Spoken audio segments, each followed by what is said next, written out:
Hello dear students, welcome to अपनी कक्षा। और आज हम लोग डिस्कस कर रहे हैं एक छोटा सा टॉपिक जो आपके 7 मई 2023 को जो आपके बायोलॉजी का पेपर हुआ है वो पेपर कैसा था।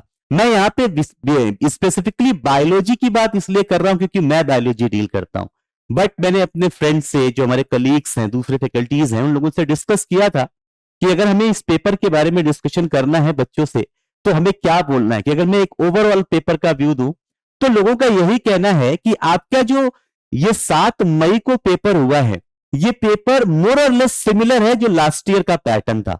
लास्ट ईयर अगर आप देखें तो आपके फिजिक्स का पेपर जो है इस साल कंपेरेटिवली इजी था। कुछ न्यूमेरिकल्स थे ऐसे जिनमें बच्चों को थोड़ा टाइम लगा है, तो हम फिजिक्स को बोल सकते हैं डिफिकल्ट तो बिल्कुल नहीं बोलेंगे। 2023 की जो फिजिक्स थी उसे डिफिकल्ट बिल्कुल नहीं बोलेंगे, उसे हम बोल सकते हैं कि वो इजी से मॉडरेट के बीच में था। या मेरे हिसाब से जो बच्चों के मोस्ट ऑफ द बच्चों के रिव्यू हैं वो उसको अपने हिसाब से इजी ही बता रहे हैं। एक्चुअली इसका एक रीजन कहीं ना कहीं से ये भी है कि बच्चे बड़े कॉन्फिडेंटली बोल रहे हैं कि सर फिजिक्स इजी था, क्योंकि बच्चों के माइंड में ये सेट होता है कि फिजिक्स का मतलब कि टफ आना है। और वो उनका जो टफनेस का लेवल था इस बार एग्जाम में ऐसा था कि मोस्ट ऑफ द क्वेश्चन जो प्रीवियस ईयर लगा रखे थे बच्चों ने, उन प्रीवियस ईयर के पैटर्न से ही डायरेक्ट क्वेश्चन आए हुए थे। तो बच्चों को का जो अप्रोच था, बच्चों को जो टाइम लगा है फिजिक्स में वो कंपैरेटिवली कम लगा, इसलिए वो इजी बोल रहे हैं और फिजिक्स की ज्यादा बात भी नहीं हो रही है मार्केट में, राइट। क्योंकि बच्चों का ये कहना है कि फिजिक्स क्या हो गया, इजी, और बच्चा माइंड प्रिपेयर रहता है पहले से ही आपका कि फिजिक्स है थोड़ा टफ होगी, कंपैरेटिवली आपको आसान लगी है, अच्छी बात है आपके लिए। सारे पेपर आपको ऐसे ही आसान लगे, इससे बेहतर क्या हो सकता है। तो फिजिक्स को मैं कैटेगराइज करूंगा कि मेरे अकॉर्डिंग जो फिजिक्स का पेपर था आपका वो इजी से मॉडरेट के बीच में था। मैं इसे टफ बिल्कुल नहीं बोलूंगा।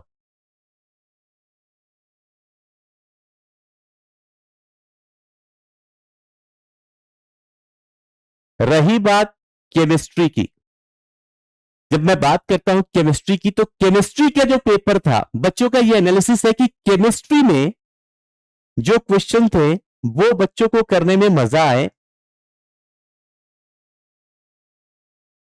बच्चों को केमिस्ट्री का पेपर सॉल्व करने में मजे आए हैं, बट बच्चे इनऑर्गेनिक वाले पोर्शन में थोड़ा सा स्टक हुए हैं। फिजिकल केमिस्ट्री से रिलेटेड शायद कोई एक एआर वाला सवाल था जहां पे रीजन का डिस्कशन करना था कि रीजन है या नहीं है। बच्चे उस सवाल में कुछ हटके हैं, बट ओवरऑल केमिस्ट्री अगर मैं देखूं तो केमिस्ट्री का जो रिव्यू है वो बिल्कुल ऐसा नहीं है कि केमिस्ट्री इजी थी, नहीं। केमिस्ट्री को हम मॉडरेट ही बोलेंगे।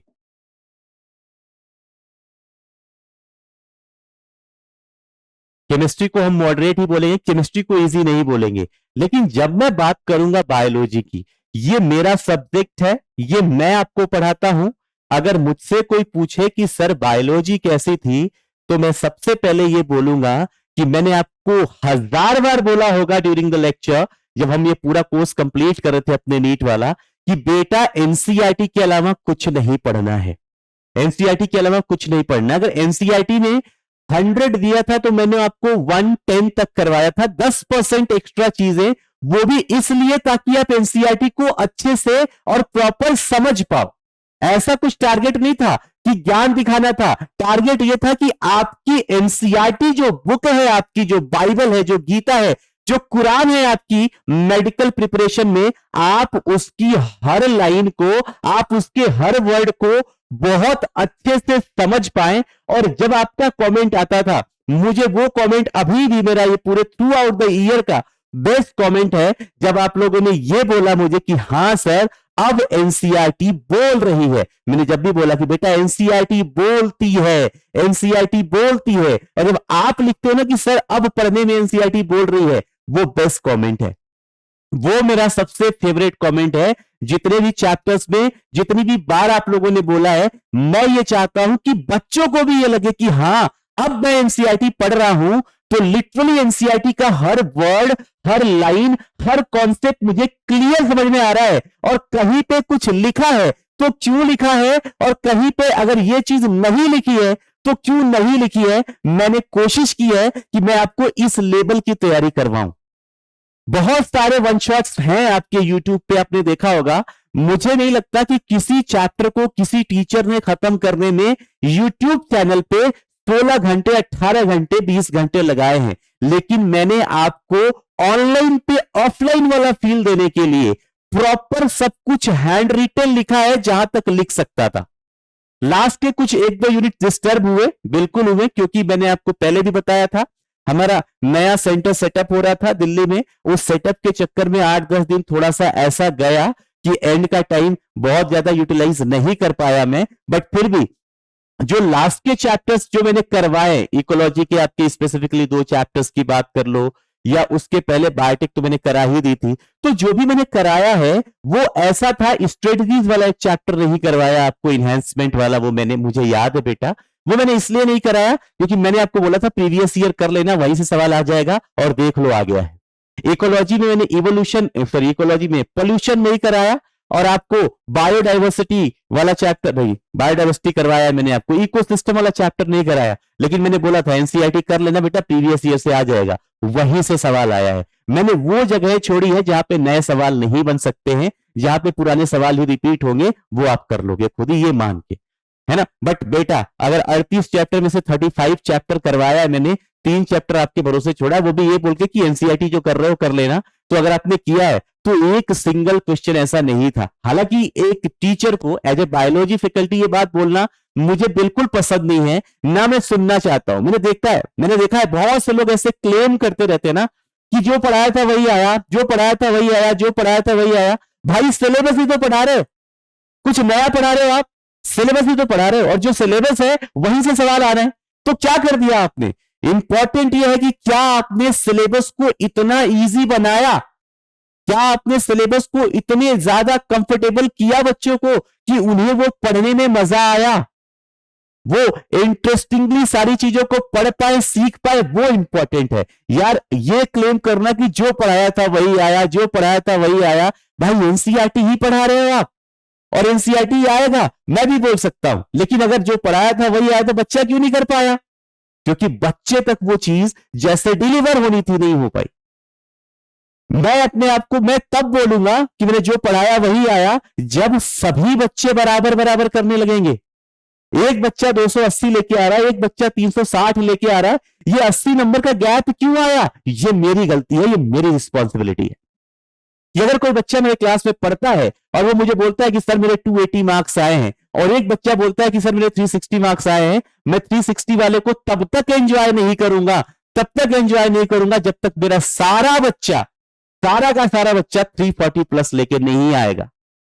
मैं नहीं करूंगा। आए कुछ बच्चों के मैसेज कि सर बहुत बढ़िया किया आपने, बड़ा मजा आया आपके साथ, ये हो गया वो हो गया, 360 में 360 कर लिया, लेकिन मैं कैसे उसको एंजॉय कर सकता हूं जबकि मुझे पता है कि मेरा बच्चा जो मुझसे through out the year connected था वो 280 मार्क लेके आया। मैं तब करूंगा ना चेरिश इन चीजों को जब सब लोग लेके आओगे। और यार सिर्फ बायो में मार्क आने से कुछ नहीं होता, मार्क्स कर लिया आपने, सिलेक्शन इंपॉर्टेंट है। मैं तब भी एंजॉय नहीं करूंगा 360 के बाद अगर कोई बच्चा सेलेक्ट नहीं होता है, क्या मतलब है फिर उस 360 नंबर का? यार मुझे, मेरी प्रायोरिटी है आपका सिलेक्शन, राइट। फिलहाल मैं अभी बात कर रहा हूं पेपर डिस्कशन का, तो देख लेते हैं। बायोलॉजी बेटा ईमानदारी से बोलूं तो प्योर एनसीईआरटी थी, आप लोगों को ही पता है क्योंकि आप लोगों ने मुझसे ज्यादा अच्छे से और ज्यादा बार एनसीईआरटी पढ़ा है। तो एनसीईआरटी से पूरा पेपर था अनडाउटेडली। पेपर ओवरऑल मैं बोलूंगा इजी था, फिर भी बच्चों को लगा है कि समय लगा है। लेकिन मैं आपको बताऊं लास्ट ईयर बायोलॉजी थोड़ी लेंदी थी, बायोलॉजी थोड़ी क्या थी? लेंदी थी। बायोलॉजी लेंदी थी कि फिजिक्स केमिस्ट्री आपका आसान था। इस बार वो वाला पैतरा केमिस्ट्री में डाल दिया गया, तो बायो को थोड़ा सा शॉर्ट कर दिया, इजी कर दिया। मैं बायोलॉजी को इजी ही बोलूंगा। कुछ लोगों के पैरामीटर से मैं जा रहा हूं मॉडरेट की, कुछ लोगों को समय लगा कि हमें ज्यादा लग रहा है, बट एक चीज कंफर्म था कि पेपर जो था वो डिफिकल्ट नहीं बना था। आप देख लीजिए, मैंने यहां पे कहीं पे भी डिफिकल्ट अभी लिखा नहीं है। हाँ, मैं एनालिसिस दिखाऊंगा, मैं बोलूंगा कि भाई ये कुछ क्वेश्चन थे जिसमें आपको डिफिकल्टी हो सकती थी, बट ओवरऑल बेटा पेपर इजी से मॉडरेट ही था। डिफिकल्ट कहीं पे भी नहीं दिखा मुझे, तो ना बच्चों ने बोला कि डिफिकल्ट था। बच्चों का यही कहना था कि अगर हमने अच्छे से पढ़ा होता, क्यों नहीं पढ़ा फिर, क्यों नहीं पढ़ा? यही तो काम था आपके जिम्मे बेटा। बट आपको हिम्मत नहीं हारना है यार, अच्छे से पढ़ा होता तो ये कर लेते। ठीक है, नहीं मिला मौका, अब है, अब है, अब लग जाओ। अपनी गलतियां पता है आपको, कहां पे मेहनत करनी है ये पता है आपको, अब लग जाओ, कर जाओ, कर जाओ। अगर मैं बात करूं बायोलॉजी की, तो मुझे तो बायोलॉजी बेटा इजी टू मॉडरेट ही लगी। यानी मैं बोलूं कि नीट 2023 का पेपर डिफिकल्ट तो नहीं था, नहीं था बेटा।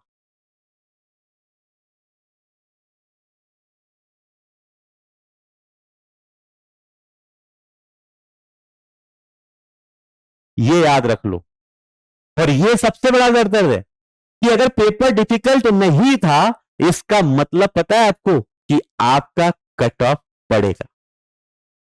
पेपर डिफिकल्ट नहीं का मतलब क्या था कि आपका कट ऑफ बढ़ जाएगा। फिलहाल कट ऑफ पे, रैंक के बारे में, एक्सपेक्टेड स्कोर क्या हो सकता है, उसके लिए मैं अलग वीडियो बनाऊंगा। अभी फिलहाल हम लोग बात कर रहे हैं अपने बायोलॉजी के क्वेश्चन पेपर का डिस्कशन कर रहे हैं। अगर आप देख पा रहे हैं तो यहां पे क्लियर कट एक डेविएशन दिखाया गया है कलर कोडिंग में, ये और ये हिस्सा है पूरे क्लास 12th का। आपके 100 क्वेश्चंस में से जो 47 क्वेश्चन थे, 47% क्वेश्चन थे, वो 12th क्लास से थे। और रिमेनिंग 53 क्वेश्चन या 53% of the question were belonging to the 11th class. और ये होना ठीक है, हमें लाजिमी भी लगता है, क्योंकि अभी एनसीईआरटी चेंज हुई है, तो नेक्स्ट ईयर का सिलेबस पैटर्न क्या हो सकता है, क्या रहेगा, वो बात की बात है। बट आपने जब पेपर दिया है, तो आपने पेपर दिया है बायोलॉजी के 38 चैप्टर पे।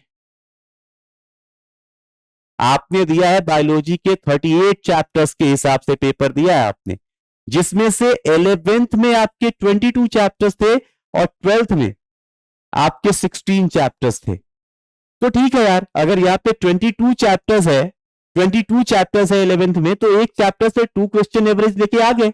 यस और नो? यहाँ पे 12th में 16 क्वेश्चन थे, तो 3 क्वेश्चन एवरेज आ गया। मतलब मेरे हिसाब से तो बराबर ही है, दोनों को बराबर वेटेज मिला है। तो हम इस चक्कर में पढ़ेंगे भी नहीं, और मैं हमेशा बोलता हूं पढ़ना भी मत। बहुत से लोग पढ़े थे, बहुत से लोग पढ़े थे।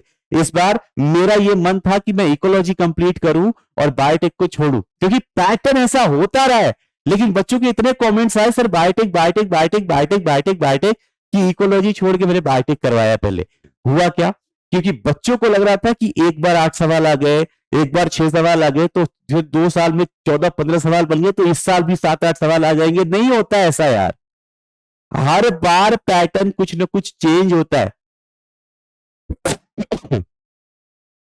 एग्जाम यही है, सिलेबस यही है। एनटीए कंडक्टिंग बॉडी हो या कोई और कंडक्टिंग बॉडी हो आपके एग्जाम की, उसको खेलना इसी सिलेबस में है। तो वो कभी इसको इंपॉर्टेंट बनाता है, कभी उसको इंपॉर्टेंट बनाता है। बेस्ट तरीका क्या है प्रिपरेशन करने का? भाई सब इंपॉर्टेंट है, सब इंपॉर्टेंट है हमारे लिए। ना ये चीज कम है, ना वो चीज कम है।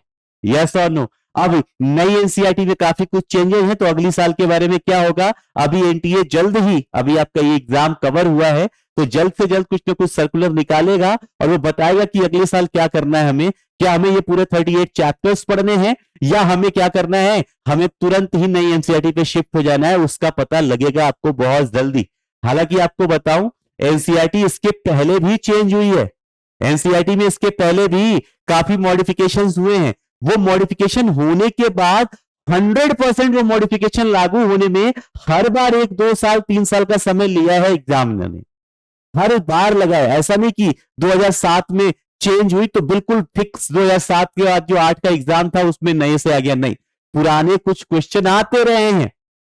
2012-13 में अपडेट हुआ कुछ थोड़ा बहुत, तो ऐसा नहीं कि वो बिल्कुल नेक्स्ट ईयर से ही वो एकदम एप्लीकेबल हो गया, कुछ पुराने क्वेश्चन आते रहे हैं। तो क्या करना है, कैसे करना है, उसकी बात भी हम बाद में करेंगे। लेकिन अगर मैं ओवरऑल बायोलॉजी का पेपर देखूं, जो मैं डिस्कशन कर रहा हूं, तो बायोलॉजी का जो पेपर है ना आपका बेटा, यहाँ पे बहुत क्लियर है कि 11th एंड 12th से जो वेटेज था, वो वेटेज क्या अगर देखें तो मेरे हिसाब से दोनों को इक्वली इंपॉर्टेंस दी गई थी। क्वेश्चन अगर कुछ चेंज लग रहे हैं आपको, तो आप ये सीधे बात समझो ना कि चैप्टर्स भी कम और ज्यादा हैं। और अगर मैं 3 क्वेश्चन का फर्क आ रहा है, तो मैं बराबर ही मान लूं, लगभग बराबर, यस और नो? तो 11th एंड 12th की एनसीईआरटी दोनों ही इंपॉर्टेंट थी, दोनों को इक्वल वेटेज दिया गया था अकॉर्डिंग टू मी। जब मैं बात करता हूं बॉटनी की स्पेसिफिकली, तो बॉटनी के चैप्टर से कौन से चैप्टर से कितने सवाल आए थे वो नंबर्स लिख रखे हैं यहां पे। कौन से चैप्टर से कितने सवाल आए वो नंबर यहां पे लिख रखे हैं। अगर मैं बॉटनी की बात करता हूं तो यहां पे चैप्टर वाइज मैंने वेटेज दिखा रखा है कि किस चैप्टर से कितने सवाल आए। और देख लो, मैंने आपको जो ऑलमोस्ट बताया था, मैंने क्या बोला था आपको, पहले भी मैंने बोला था बेटा आपके पास 38 चैप्टर्स हैं, आप एवरेज मान के चलो कि हर चैप्टर से 2 सवाल तो आपको मिलने ही मिलने।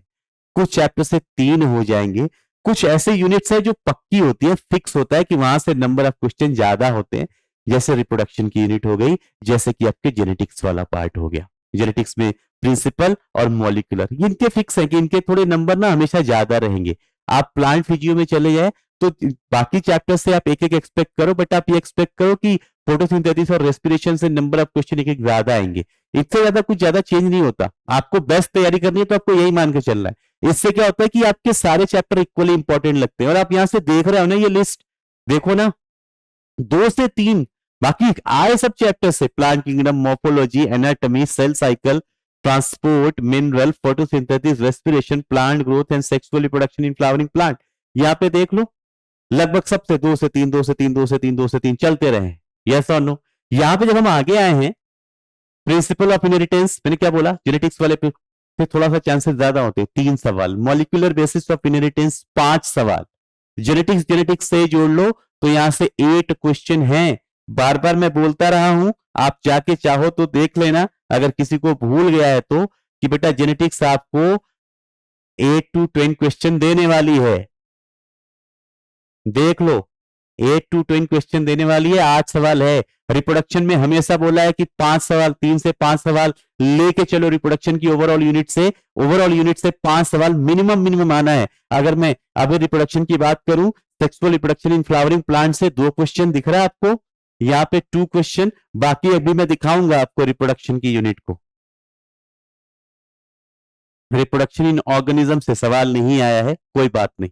यहाँ पे बाकी आपके बायोटेक से, फिर भी इस बार भी ओवरऑल देखा जाए तो बायोटेक ने अपनी इज्जत बचा के रखी है। बच्चों की बड़ी मंशा भी थी तो 4 सवाल आए, और इस बार तो इतने इजी सवाल आए यार, मजे ही आ गए होंगे आप लोगों को। यस और नो, 4 सवाल यहां से आ गए। बाकी हर चैप्टर में वही एक एवरेज मेंटेन किया गया है 50 क्वेश्चन के लिए। अर्थ समिट, वर्ड समिट से यहां बार बार बोला था कि ये ईयर्स, एनसीईआरटी का डेटा इंपॉर्टेंट है बेटा, एनसीईआरटी के ईयर वेरी इंपॉर्टेंट है डियर। आए बेटा एग्जाम में, यस और नो, आए हैं। तो देखो यहां आपको ये जो जितने भी चैप्टर्स दिख रहे हैं इकोलॉजी के, 2 सवाल लेके आए। एप्लीकेशन से 1 सवाल आया, बट वो ओवरऑल कवर हो गया क्योंकि प्रिंसिपल से 4 सवाल आ गए थे। यहां तक की पूरी कहानी मैंने आपको बहुत अच्छे से पहले ही पढ़ा रखी है, और इसमें तो मुझे कोई कंप्लेन ही नहीं कर सकता कि सर आपने अच्छे से नहीं पढ़ाया। पूरी चीज बहुत डिटेल और बहुत कायदे से सिखाई थी आपको बेटा। तो यहां पे आप देखें, बॉटनी बहुत आसान थी, और बॉटनी से भी आसान थी जूलॉजी, है ना। बच्चों को जूलॉजी करने में बहुत मजा आया। उसका रीजन भी मुझे पता है, क्योंकि मैं डेली ही आप जैसे बहुत सारे बच्चों से इंटरेक्ट करता हूं, पढ़ाता हूं आप लोगों को, तो मुझे पता है। बच्चों ने बोला सर बॉटनी जूलॉजी आसान दोनों थी, बट जूलॉजी को याद कर पाना थोड़ा ज्यादा आसान होता है बॉटनी के कंपेरेटिवली, इसलिए बॉटनी ओवरऑल देखा जाए तो थोड़ा सा मुश्किल लगी थी। यस और नो। यहां पे अगर मैं ऐसे कैटेगराइज करूं तो सेक्शन ए के जो आपके 35 क्वेश्चंस होते हैं, उन 35 क्वेश्चन में मैं एक क्वेश्चन डिफिकल्ट मानता हूं बॉटनी के अंदर। बाकी क्वेश्चन मुझे बहुत आसान लगे। बच्चों के रिव्यू के हिसाब से ये 25 और 10 के हिसाब से मैंने तो यही किया था, 25 और मीडियम 10 किया था, बट ठीक है, ओवरऑल इसी के आसपास की चीजें हैं। यहां पे जो सेक्शन बी था, सेक्शन बी में मॉडरेट क्वेश्चन ज्यादा थे, थोड़े टाइम टेकिंग, थोड़ा पढ़ना पड़ा, इसलिए सेक्शन बी में थोड़ा समय आपको जरूर ज्यादा लगा होगा, क्योंकि यहां पे जो 3 क्वेश्चन डिफिकल्ट हैं यार, आपके पास ये ऑप्शन भी तो था, आप छोड़ सकते थे। आपके पास ये ऑप्शन भी तो था, आप यहां से डिफिकल्ट 1 और यहां से डिफिकल्ट 3, जो हम मान रहे हैं कि डिफिकल्ट है, जो कि थे नहीं। अगर आपने एनसीईआरटी अच्छे से पढ़ा है, एनसीईआरटी प्रॉपर पढ़ा है, तो फिर कुछ भी डिफिकल्ट नहीं था यार। यस और नो, फिर भी आप ये क्वेश्चन ड्रॉप कर सकते थे, you have the option, yes और नो। यहाँ पे इजी एंड मीडियम में हमने देख लिया क्या, 3 और 9 15 सवाल की बात हो गई यहाँ पे। तो 35 और 15 जो 50 सवाल थे, इसको अगर मैं देख रहा हूं तो मुझे क्लियरली दिख रहा है कि यहाँ पे 35 क्वेश्चंस में से 34 क्वेश्चन इजी या मॉडरेट की कैटेगरी में थे, और यहां से बहुत आराम से 12 या 13 सवाल, तो 34 एंड 12 अगर मैं एड ऑन कर लूं तो 50 में से 46 क्वेश्चन ऐसे थे जो मुझे लग रहा है कि बच्चे वन शॉट कर सकते थे। मतलब आपको रिव्यू की रिक्वायरमेंट नहीं थी बॉटनी में, अगर आपने एनसीईआरटी अच्छे से पढ़ रखी है तो। आउट ऑफ 50 क्वेश्चन ये जो 46 क्वेश्चन थे, सेक्शन ए का 34 क्वेश्चन, सेक्शन ए से 34 क्वेश्चंस, और सेक्शन बी से आपके जो 12 क्वेश्चंस हो रहे थे वो बिल्कुल ऐसे हो रहे थे कि आप ये 46 क्वेश्चन वन शॉट कर लेते बिना रिव्यू के, है ना। फिर यू हैव द ऑप्शन कि आप छोड़ भी सकते हो ना, कि 100 में से 100 तो करना नहीं है ना यार, है ना। तो कोई दिक्कत नहीं थी मेरे लिए तो पेपर, मतलब मैं बोल रहा हूं कि बच्चे, रिस्पांस आप लोगों ने बहुत अच्छा दिया, बट मुझे एक चीज का दुख है कि यार अगर 360 लेके आए, और आप लोगों ने प्रॉमिस कर रखा था मुझे कि सर इस बार 360 आएगा, अगर आप 360 लेकर आए तो बाकी लोगों के 280 290 क्यों आए, क्यों रह गए बेटा। यहां आ जाओ, बॉटनी में फिर से वही उसका एनालिसिस कर रखा है। डिफिकल्ट मैंने यहां पे 8% डाला है आप लोगों के रिव्यू के हिसाब से, बट मैं ईमानदारी से बोलूं तो मुझे बॉटनी में 8% क्वेश्चन डिफिकल्ट डेफिनेटली नहीं लगा है। वो तो यहां से, क्योंकि चार क्वेश्चन जो मैं छोड़ रहा हूं, ये जो 4 क्वेश्चन मैं छोड़ रहा हूं, ये इसको अगर 100 से कर रहे हैं तो मैं दिखा रहा हूं कि 8% क्वेश्चन डिफिकल्ट थे, बट मुझे नहीं लगे यार। हाँ, ये जो रिव्यू है ये बच्चों के ऊपर किया जा रहा है, बच्चों के फीडबैक के हिसाब से मैंने स्पेसिफिकली 1-2 दिन का समय लिया, क्योंकि मैं चाहता था कि मेरी मैक्सिमम स्टूडेंट से बात हो जाए, कुछ चीजें डिस्कस हो जाए, कुछ डेटा निकल के आए, उसके अकॉर्डिंग करेंगे। ठीक है, कोई दिक्कत नहीं, जैसा आप लोगों का रिव्यू था उसके अकॉर्डिंग रिव्यू को करके ये चीजें बनाई गई। कुछ कोचिंग्स के भी टैली कराया, कहाँ का डेटा मेरे अकॉर्डिंग चल रहा है, कौन मेरे जैसा सोच रहा है, आकाश, एलन वगैरह जो भी आपके प्रेस्टिजियस कोचिंग्स हैं वहां से चीजों को टैली कराया, और थोड़ा सा एक माइंड मेकअप करके बच्चों का रिव्यू लेके मिक्स डेटा इंफॉर्मेशन में लेके आया हुआ हूं। जूलॉजी की बात कर ले बेटा अगर हम लोग, तो जूलॉजी के टॉपिक में एनिमल किंगडम को इस बार वैल्यू मिली, 4 सवाल आए, आसान थे लेकिन नंबर ऑफ क्वेश्चन ज्यादा थे, आसान थे। बाकी वही वो मेंटेन रखा गया 2 वाला, कहीं कहीं पे 1 सवाल आया जैसे ब्रीदिंग से, जैसे 1 सवाल आया इवोल्यूशन से, तो दूसरे चैप्टर में जो 2 हैं उनकी जगह पे 3 कर दिया गया। मैंने क्या बोला, 2 से 3 हर चैप्टर का एक वेटेज लेके चलना है आपको, ताकि आपको हर चैप्टर इंपॉर्टेंट लगे तैयारी के लिए। तो यहां पे देखें, कॉकरोच से 2 सवाल आ गए, अलग से कॉकरोच पढ़ाया था आपको बहुत अच्छे से, 2 सवाल आ गए यहाँ पे। बहुत, अगर मैं आपसे बात करने वाला था रिप्रोडक्शन वाले यूनिट की, तो देखो ह्यूमन रिप्रोडक्शन से 3 सवाल, रिप्रोडक्टिव हेल्थ से 3 सवाल। मैंने मिनिमम 5 सवाल बोला था कि 5 सवाल तो मिनिमम आएंगे, इसके ऊपर जो आए 6 सवाल तो इन दोनों से आ गए, और 2 सवाल आया आपके रिप्रोडक्शन इन फ्लावरिंग प्लांट से। ऑर्गेनिज्म से डायरेक्टली कोई क्वेश्चन नहीं है इस बार, तो आपके 8 सवाल तो रिप्रोडक्शन वाले यूनिट से हो गए। बोला जैसा था पेपर वैसा ही आया है। और क्वेश्चंस की बात करूं बेटा, कितनी बार बोला था प्रीवियस ईयर लगा के जाना, मैंने खुद ने क्लास में यहां पे आपको प्रीवियस ईयर करवाए हैं। आप किसी भी स्पेसिफिक चैप्टर पे जाओ, और चैप्टर के एंड में जो मैंने क्वेश्चंस करवाए हैं ना, वहां पे क्वेश्चंस देखो आप, 30 से 35% क्वेश्चन, 40% क्वेश्चन अप्रोक्स तो प्रीवियस ईयर से ही है यार। वही अच्छे से कर लेते तो एग्जाम में बहुत सारा समय बचा लेते आप। तीनों के अंदर फिजिक्स, केमिस्ट्री, बायो, तीनों की बात कर रहा हूं। अच्छे से अगर आपने लास्ट 10 ईयर 12 ईयर किया होता, सुनी होती बातें, तो वैसे ही कर लेते, और थे वहां से। अभी लास्ट डे पे जो आपका वीडियो लेक्चर अपलोड हुआ है, उसमें मैच द कॉलम जो था वो सेम मैच द कॉलम आया था, एक बस चेंज कर रखा था। मैंने जो क्वेश्चन करवाया था उसमें शायद लॉयन और एग्जाम में लायन और लेपर्ड था, मेरे वाले में काउ एंड शीप था, बाकी सब सेम था। दे दो, चिपका दो, अभी 1-2 साल पहले वो सवाल आया था। तो रिपीट ही हुए हैं सवाल मोस्टली, है ना। तो मुझे उस हिसाब से भी, रिपीटिशन के हिसाब से भी लग रहा है कि पेपर बहुत आसान था। नए क्वेश्चंस पे तो आपको दिमाग लगाना ही नहीं था। अगर आपने प्रीवियस ईयर अच्छे से पीवाईक्यू किए थे, प्रैक्टिस किए थे, तो आपका बहुत आराम से हो जाता।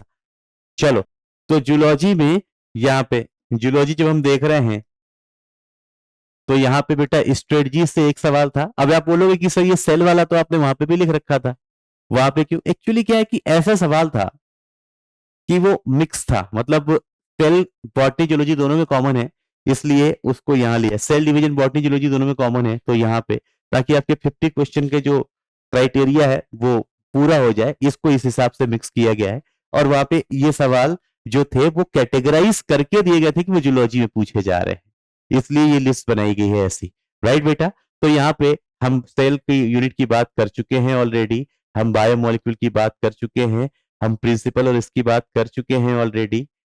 आप देख लीजिए, इंपॉर्टेंस बायोटेक्नोलॉजी की बात कर चुके हैं, ऑर्गेनिज्म एंड एनवायरमेंटल इश्यूज से भी लेके सवाल, टोटल 50 सवाल बने थे। बट यहाँ पे जो ध्यान देने वाली बात है, अगर मैं स्पेसिफिकली यहां से देखूं, जहां पे ट्रू एंड हार्डकोर जूलॉजी वाला पार्ट है, यहां से सवाल लगभग सभी चैप्टर से बैलेंस वे में पूछे गए थे। जैसा मैंने बोला था कि रिप्रोडक्शन वाला दोनों चैप्टर जोड़ के इंपॉर्टेंट हो जाता है, यूनिट पूरी इंपॉर्टेंट हो जाती है, वो बिल्कुल मेंटेन थी। तो जैसा बोला था वैसे ही चीजें थी, बस अगर आपने अच्छे से किया होता, और जिन लोगों ने किया है उनको रिजल्ट भी मिले हैं। ओवरऑल यहाँ पे देखूं तो यहाँ पे मैं 35 क्वेश्चन में से एक डिफिकल्ट, यहाँ पे बच्चों को पता नहीं, यहाँ पे थोड़ा सा बच्चे ज्यादा अटक रहे थे जूलॉजी में। ऑल्दो बच्चों का ये भी कहना था कि सर जूलॉजी आसान लगी है हमें, बट सेक्शन बी में क्वेश्चन वाइज अगर मैं खुद भी देखूं तो मुझे लगा कि सेक्शन बी के जूलॉजी के क्वेश्चंस अच्छे थे, जूलॉजी के क्वेश्चंस अच्छे थे। हाँ, ये था कि बच्चों ने अच्छे से पढ़ा था तो कर लिया। तो ओवरऑल हम वो चीज देख रहे हैं कि क्या हम कर सकते थे, क्या छोड़ सकते थे। तो मैं 7 क्वेश्चन अगर मैं बोलूं तो यहां पे भी मैं छोड़ सकता था, यस और नो। यानी ए सेक्शन से, यहां से मैं बहुत आसानी से 34 क्वेश्चन कर रहा था, और बी सेक्शन से मैं यहां पे बहुत आसानी से 9 क्वेश्चन कर रहा था। तो यहां पे आपके 43 क्वेश्चंस हो रहे थे, जो आपको रिव्यू भी नहीं करने थे, वन शॉट करने थे।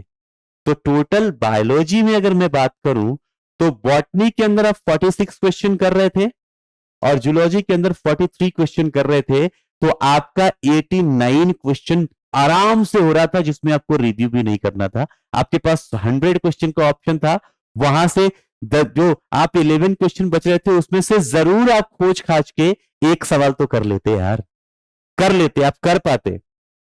और यही रीजन है कि इस बार बच्चों के मार्क्स आए हैं।